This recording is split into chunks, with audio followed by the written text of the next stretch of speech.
یہ خواہش تھی تیرے ہوتے جو پیدا میں ہوا ہوتا، یہ خواہش تھی تیرے ہوتے جو پیدا میں ہوا ہوتا، تیرے چہرے کو اے آقا ہر ایک پل دیکھتا ہوتا۔ بلند آواز سے سبحان اللہ کہا۔ سبحان اللہ۔ یہ خواہش تھی تیرے چہرے کو ہر ایک پل دیکھتا ہوتا،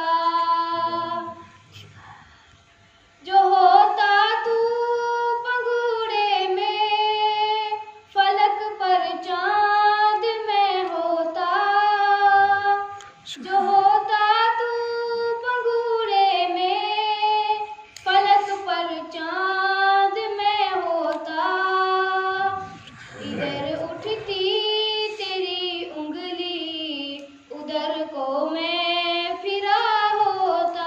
سبحان اللہ۔ یہ خواہش تھی تیرے ہوتے جو پیدا میں ہوا ہوتا۔ سبحان اللہ۔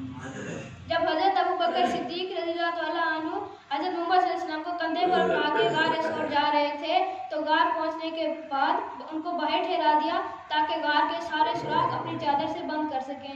جب کچھ سوراخ رہ گئے تو ان پر پاؤں دے دیے اور وہاں سے ایک سانپ نکلا، اس نے پاؤں پر ڈس لیا تو درد کی وجہ سے آواز نہیں نکالی تاکہ محبوب جاگ نہ جائے، مگر آنسو نکلا اور حضرت محمد صلی اللہ علیہ وسلم کے چہرے پر گر گیا۔ تو جس کو شعر سمجھ آئے دونوں ہاتھ بلند کر کے سبحان اللہ کہے گا۔